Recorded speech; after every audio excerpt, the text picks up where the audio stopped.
Okay. So ನಾವೀಗ ಹೇಗೆ notes ಮಾಡೋದಂತ ಕಲಿಯೋಣ.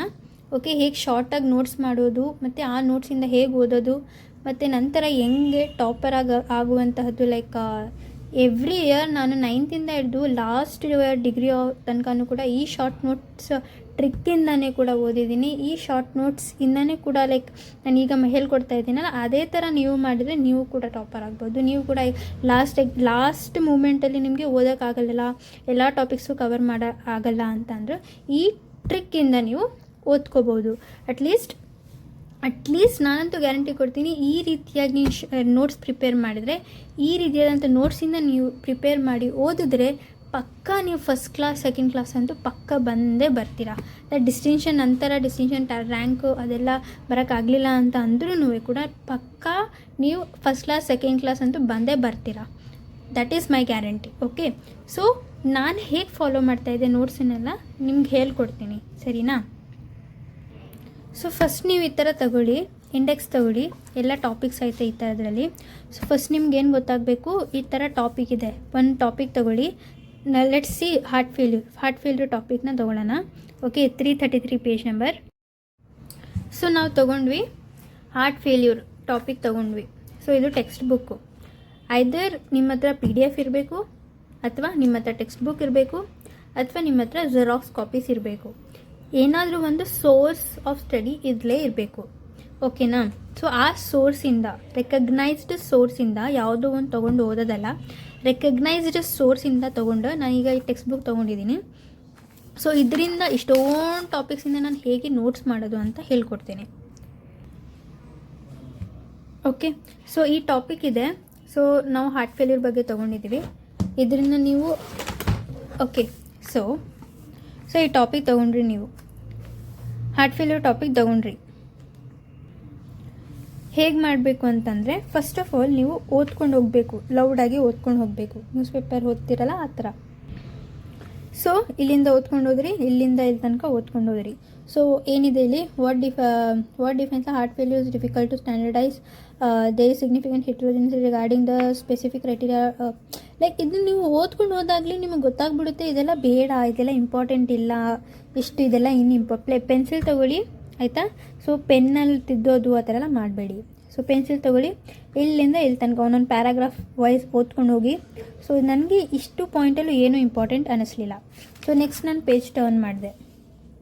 ಸೊ ಪೇಜ್ ಟರ್ನ್ ಮಾಡಿದಾಗ ನನಗೆ ಬ್ಯೂಟಿಫುಲ್ ಆ್ಯರೋಮಾರ್ಕ್ ಫಿಗರ್ ಎಲ್ಲ ಕಾಣಿಸ್ತು. ಓಕೆನಾ? ಸೊ ಇದು ಇಂಪಾರ್ಟೆಂಟ್. ಸೊ ಈ ಥರ ಏನೇ ಟೆಕ್ಸ್ಟ್ ಬುಕ್ಕಲ್ಲಿ ಈ ಥರ ಆ್ಯರೋಮಾರ್ಕ್ ಆಗಿರೋದೆಲ್ಲ ಇರುತ್ತಲ್ಲ, ಅದನ್ನು ಇಂಪಾರ್ಟೆಂಟ್ ಅಂತ ಅಂದ್ಕೊಳ್ಳಿ. ಓಕೆನಾ? ಸೊ ಇದರಲ್ಲಿ ಏನಾಗಿದೆ, ಸೊ ಫಸ್ಟ್ ಆಫ್ ಆಲ್ ನಿಮಗೆ ಎಲ್ಲದಕ್ಕಿಂತ ತಿಳಿಯೋಕ್ಕಿಂತ ಮುಂಚೆ, ಸೊ ನೀವು ಒಂದು ಟಾಪಿಕ್ ಬಗ್ಗೆ ತಿಳ್ಕೊತಾ ಇದ್ದೀರಾ ಅಂದರೆ ಫಸ್ಟ್ ನಿಮಗೆ ಇಂಟ್ರೊಡಕ್ಷನ್ ಕೊಡಲೇಬೇಕು. ಎಕ್ಸಾಮಲ್ಲಿ ನಿಮಗೆ ಇಂಪಾರ್ಟೆಂಟ್ ಆಗಿರೋದೇ ಹಂಗಂದ್ರೆ ಏನು ಅಂತ ನೀವು ಬರೀಲೇಬೇಕು. ಓಕೆ, ಫಸ್ಟ್ ಆಫ್ ಆಲ್ ಅರ್ಥ. ಈ ಟೆಕ್ಸ್ಟ್ ಬುಕ್ಕಲ್ಲಿ ನಿಮಗೆ ಸಿಗಲಿಲ್ಲ ಅಂದರೆ ಬೇರೆ ಸೋರ್ಸ್ ಹುಡುಕಿ. ದೆನ್ ನೆಕ್ಸ್ಟ್ ಪ್ಯಾರಾಗ್ರಾಫ್ ನೋಡಿ, ಇದರಲ್ಲೂ ಕೂಡ ಏನೇನೇ ಐತೆ. So collaborating at least one of the following, ಇಷ್ಟೆಲ್ಲ ಓದಿ ನೀವು. ನನಗೆ ಈ ಪಾಯಿಂಟ್ ಇಂಪಾರ್ಟೆಂಟ್ ಅನ್ನಿಸ್ತು. ಓಕೆ, ಆಮೇಲೆ ಇದು ಕೂಡ, ಈ ಆ್ಯರೋ ಮಾರ್ಕ್ಸ್ ಎಲ್ಲ ಕೂಡ ಇಂಪಾರ್ಟೆಂಟ್ ಆಗಿರುತ್ತೆ. ನಿಮ್ಗೆ ಏನಾದರೂ ಈ ಥರ ಆ್ಯರೋ ಮಾರ್ಕ್ಸ್ ಎಲ್ಲ ಕಾಣಿಸ್ತಾ ಇದೆ ಅಂದರೆ ಫಸ್ಟ್ ಅದನ್ನೇ ನಿಮಗೆ ಹೋಗಬೇಕು, ಆಯಿತಾ? ಈ ಥರನೇ ಸೇಮ್ ನೀವು ಎಕ್ಸಾಮಲ್ಲಿ ಬರೆದ್ರೆ ಪಕ್ಕಾ ಶ್ಯೂರ್ ನಾನು 10/10 ಅಂತೂ ನಿಮಗೆ ಸಿಗುತ್ತೆ. ಓಕೆನಾ? ಸೊ ಇದನ್ನೆಲ್ಲ ಬಿಡೋಕ್ಕೆ ಹೋಗಬೇಡಿ. ಈ ಥರನೇ ಕೂಡ ನೀವು ಜಸ್ಟ್ ಹಾಕಿ, ಇದೇ ಕೂಡ ಪೇಜ್ ಫಿಲ್ ಮಾಡಿಬಿಡುತ್ತೆ ಅಲ್ಲ. ಸೊ ಆಗ ನಿಮಗೆ ಆಬ್ವಿಯಸ್ಲಿ ಅವ್ರು ನೋಡಿದ ತಕ್ಷಣ ನಿಮ್ಗೆ ಮಾರ್ಕ್ಸ್ ಕೊಟ್ಬಿಡ್ತಾರೆ. ಸೊ ಈ ಥರ ಎಲ್ಲ ಆಯಿತು. ನೆಕ್ಸ್ಟ್ ಇದಕ್ಕೆ ಹೋದೆ ನಾನು, ಸ್ಟೇಜಸ್ ಆಫ್ ಹಾರ್ಟ್ ಫೇಲ್ಯೂರ್ ಹೋದೆ. ಸೊ ಇಲ್ಲಿ ಸ್ಟೇಜ್ ಎ ಇದೆ, ಇದೆಲ್ಲ ಓದಿ ನೀವು. ಓದಾದ್ಮೇಲೆ ಓಕೆ, ಇಲ್ಲಿಂದ ಓದಿದೆ ನಾನು, ಇಷ್ಟೆಲ್ಲ ಇದೆ. ಓಕೆ, ಈ ಒಂದು ಪಾಯಿಂಟ್ ಓದಿದೆ. ಇದ್ರಲ್ಲಿ ನನಗೇನು ಇಂಪಾರ್ಟೆಂಟ್ ಅನ್ನಿಸ್ತು, ಈ 2 ಲೈನ್ಸ್ ಮಾತ್ರ ಇಂಪಾರ್ಟೆಂಟ್ ಅನ್ನಿಸ್ತು. ಸೊ ಈ 2 ಲೈನ್ಸ್ ಮಾತ್ರ ಇಂಪಾರ್ಟೆಂಟ್ ಅಂತ ಅನ್ನಿಸ್ತಾ ಇದೆ ಅಂತಂದರೆ ನೀವೇನು ಮಾಡಬೇಕು, ನಿಮ್ಮ ಶಾರ್ಟ್ ನೋಟ್ಸ್ ಅಂತ ಏನಿಟ್ಟಿದ್ದೀರಾ ಅದನ್ನು ತೊಗೋಬೇಕು. ಈ 2 ಲೈನ್ಸ್ ಮಾತ್ರ ಬರೀತಾ ಹೋಗಬೇಕು. ಈಗ for example stages of heart failure ಅಂತ ಹಾಕಿದ್ದೀರಾ. ಸೊ ಇದರಲ್ಲಿ ನೆಕ್ಸ್ಟು ಫಸ್ಟ್ ಸ್ಟೇಜ್ ಅಂತ ಹಾಕ್ತೀರಾ, ಆಯಿತಾ? ಈ ಆ್ಯರೋ ಮಾರ್ಕ್ಸ್ ಆಗಿರ್ಬೋದು, ಬುಲೆಟ್ ಪಾಯಿಂಟ್ಸ್ ಆಗಿರ್ಬೋದು, ಈ ಥರ ಬಾಣದ ಗುರುತು ಆಗಿರ್ಬೋದು, ಆಯಿತಾ? Next diagrams. ಓಕೆ, ಸೊ ಈ ಥರ ಏನೋ ಒಂದು ಈ ಥರ ಚಿಹ್ನೆ ಯೂಸ್ ಮಾಡ್ಕೊಂಡು ಬರೆಯೋದು ವೆರಿ ಹೆಲ್ಪ್ಫುಲ್. ಓಕೆ, ಸೊ ನಾನು ಕೂಡ ಇದೇ ಥರ ಬರೀತಾ ಇದ್ದೆ. ದೆನ್ ಸೊ ಇಲ್ಲಿಂದ ಇಲ್ಲಿ ತನಕ ತೊಗೊಳ್ತೀರಾ, ನೀವು ಓದ್ತೀರಾ, ಇಷ್ಟರಲ್ಲಿ ಏನೇನು ಇಂಪಾರ್ಟೆಂಟ್ ಅದನ್ನ ಪಾಯಿಂಟ್ ವೈಸ್ ಬರೆಯೋದು. ಸೊ ಸ್ಟೇಜ್ 1 ಹಾರ್ಟ್ ಫೇಲ್ಯೂರ್ ಅಂತ ಇದೆ. ಸೊ ಫಸ್ಟ್ ಪಾಯಿಂಟ್ ಏನಿದೆ ಅದು ಬರೀರಿ, ಈ ಥರ ಹಾಕಿ. ಸೆಕೆಂಡ್ ಪಾಯಿಂಟ್ ಏನಿದೆ ಅದು ಬರೀರಿ, ಪುನಃ ಈ ಥರ ಹಾಕಿ. ಥರ್ಡ್ ಪಾಯಿಂಟ್ ಏನಿದೆ ಅದನ್ನು ಬರೀರಿ. ನೆಕ್ಸ್ಟ್ ಅದಾದಮೇಲೆ ಏನು ಮಾಡಿ, ಈ ಆ್ಯರೋ ಇದು ನಾನು ತೋರಿಸಿದ್ನಲ್ಲ, ಈ ಆ್ಯರೋನ ಹಾಕ್ಕೊಳ್ಳಿ. ಸೊ ಆ್ಯರೋ ಹಾಕ್ಕೊಳ್ಳಿ, ದಟ್ಸ್ ಇಟ್. ಸೊ ಇದನ್ನು ಹಾಕೊಂಡಾದ್ಮೇಲೆ ಏನು ಮಾಡಬೇಕು ನೀವು, ನೆಕ್ಸ್ಟ್ ಪೇಜಿಗೆ ಬಂದ್ರಿ. Classification by left ventricular ejection fraction. So ಹೇಗೆ, ಸೊ ಅಗೇನ್ ಸೇಮ್ ಟಾಪಿಕ್ನ ನೀವು ಬರ್ಕೊಂಡ್ರಿ. Classification by LVEF. ಓಕೆ, ಏನೇ ಒಂದು ಹೆಡ್ಡಿಂಗ್ ಇದೆ ಬರ್ಕೊಳ್ಳಿ.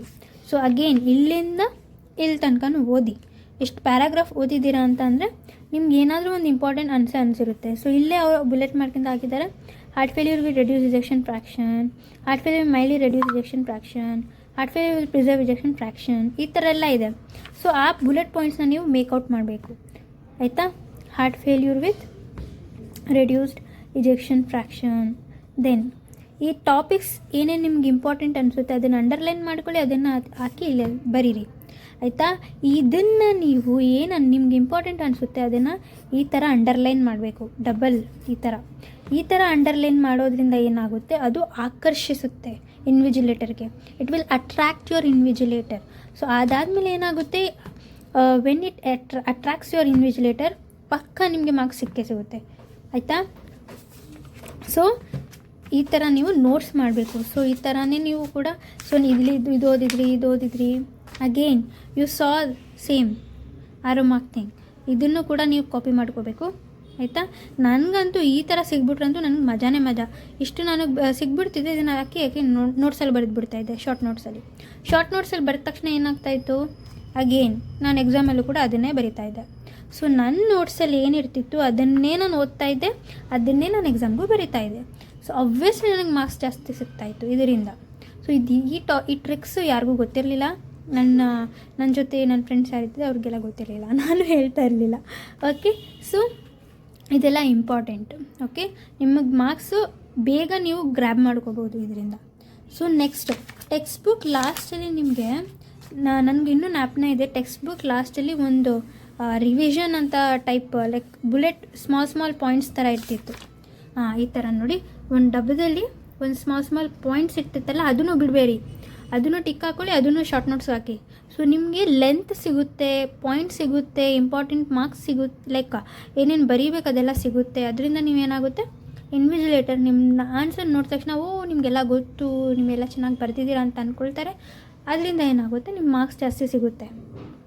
ಓಕೆ, ಸೊ ಈ ಥರ ನೀವು ಶಾರ್ಟ್ ನೋಟ್ಸ್ ಮಾಡಿದ್ರೆ, ಸೊ ಈ ಥರ ನನ್ನ ಹತ್ರ ರಫ್ ಪೇಜಸ್ ಬುಕ್ ಇತ್ತು, ರಫ್ ಬುಕ್ ಅಂತ ಇಟ್ಟಿದ್ದೆ ನಾನು. ಜಸ್ಟ್ ಏನು 18 ರೂಪೀಸ್ 20 ರೂಪೀಸಲ್ಲಿ ಸಿಗ್ಬಿಡುತ್ತೆ. ಆ ರಫ್ ಬುಕ್ಕಲ್ಲಿ ನಾನು ಕಲರ್ ಗ್ರೀನ್ ಕಲರ್ನ ಈಗಲೂ ಐತೆ ನನ್ನ ಹತ್ರ. ನನ್ನ ಹತ್ರ ಈಗಲೂ ಕಲರ್ ಪೆನ್ಸ್ ಐತೆ. ಸೊ ಒಂದು ಗ್ರೀನ್ ಕಲರ್ನ ಹೆಡ್ಡಿಂಗಲ್ಲಿ ಬರಿತಾ ಇದ್ದೆ, ಆಮೇಲೆ ರೆಡ್ ಪೆನ್ ಒಂದು ಇದರಲ್ಲಿ ಬರಿತಾ ಇದ್ದೆ. ಸೊ ನನ್ನ ಹತ್ರ ಇನ್ನೂ ಕಲರ್ ಪೆನ್ಸ್ ಇದೆ. ಸೊ ಅದನ್ನು ನಾನು ಕಲರಾಗಿ ಬರಿತಾ ಇದ್ದೆ. ನನಗಿನ್ನೂ ಚೆನ್ನಾಗಿ ಇಂಟ್ರೆಸ್ಟ್ ಬರ್ತಾಯಿತ್ತು ಓದೋಕ್ಕೆ. ಅದು ನೋಡಿದ ತಕ್ಷಣ ನನಗೆ ಇಂಟ್ರೆಸ್ಟ್ ಬರ್ತಾಯಿತ್ತು ಓದೋಕ್ಕೆ. ಸೊ ಎಲ್ಲದಕ್ಕಿಂತ ಇಂಪಾರ್ಟೆಂಟ್ ಏನು, ನಿಮ್ಮ ಹತ್ರ ನೋಟ್ಸ್ ಇರಬೇಕು, ನಿಮ್ಮ ಹತ್ರ ರಿಸೋರ್ಸಸ್ ಇರಬೇಕು. ಎಲ್ಲದರಿಂದನೂ ಕುತ್ಕೊಳ್ಳಿ, ಕಲೆಕ್ಟ್ ಮಾಡಿ ಬರ್ಕೊಳ್ಳಿ, ಅದನ್ನೇ ಓದಿ. ಸೇಮ್ ಅದೇ ರೀತಿ ಎಕ್ಸಾಮಲ್ಲೂ ಕೂಡ ಬರೀರಿ. ಯಾರು ನಿಮ್ಮ ಮಾರ್ಕ್ಸ್ ಕೊಡಲ್ಲ ನಾನು ನೋಡ್ತೀನಿ. ನಿಜ ಈ ಟ್ರಿಕ್ಕು ಎಷ್ಟು ಚೆನ್ನಾಗಿ ಕೆಲಸ ಮಾಡುತ್ತೆ ಅಂದರೆ, ನಾನು ನನ್ನ 8th ಮುಗಿದ ತಕ್ಷಣ ಈ ಟ್ರಿಕ್ ಗೊತ್ತಾಯಿತು ನನಗೆ. 9th ಹಿಡಿದು ಸ್ಟಿಲ್ ಮೈ ಲಾಸ್ಟ್ ಡಿಗ್ರಿ ತನಕ ನಾನು ಕೂಡ ಇದೇ ಮಾಡ್ತಾಯಿದ್ದೆ. ಅದಕ್ಕೆ ನನಗೆ 9th 10th first PU second PU first year degree second year degree third year degree ಎಲ್ಲದರಲ್ಲೂ ನನ್ನ ಡಿಸ್ಟಿಂಕ್ಷನ್ ಬಂತು, ರ್ಯಾಂಕ್ ಬಂತು, second like Karnataka second rank ಕೂಡ ಬಂತು ನನ್ನ ಡಿಗ್ರಿ ಕೋರ್ಸಲ್ಲಿ. ಸೊ ಈ ಟ್ರಿಕ್ಕು ಕೂಡ ಸ್ಮಾಲ್ ಟ್ರಿಕ್ಸ್ ಇದೆ ನನ್ನ ಹತ್ರ. ಇನ್ನೂ ಟ್ರಿಕ್ಸ್ ಇದೆ, ಲೈಕ್ ಹೇಗೆಲ್ಲ ನೀವು ಓದೋ ಟೈಮಲ್ಲಿ ಹೆಂಗೆ ಮಾಡಬೇಕು, ಮತ್ತು ಇದು ಲೈಕ್ ಏನೇನು ನಾನು ಮಿಸ್ಟೇಕ್ಸ್ ಮಾಡಿದ್ದೀನಿ ಅದಕ್ಕೆಲ್ಲ ಕುತ್ಕೊಂಡು ಒಂದು ವೀಡಿಯೋಸ್ ಮಾಡ್ತೀನಿ. Just stay connected with me and please subscribe to my channel study with ಶುಜುಕಾ. ಓಕೆನಾ? ಮತ್ತು ಈ ವಿಡಿಯೋ ನಿಮಗೆ ಇನ್ಫಾರ್ಮೇಟಿವ್ ಅನಿಸಿದ್ರೆ ಪ್ಲೀಸ್ ನಿಮ್ಮ ಫ್ರೆಂಡ್ಸ್ ಜೊತೆನೂ ಕೂಡ ಶೇರ್ ಮಾಡಿ. ಆ್ಯಂಡ್ ಆಲ್ಸೋ ನಾನು ನೋಟ್ಸು ಕೂಡ ಪ್ರೊವೈಡ್ ಮಾಡ್ತೀನಿ, ನನ್ನ ಟಾಪಿಕ್ ಬಗ್ಗೆ ಎಕ್ಸ್ಪ್ಲೇನ್ ಕೂಡ ಮಾಡ್ತೀನಿ. So please stay connected with me. Okay, bye. If you have any queries or any doubts, please comment it down. Okay, bye bye.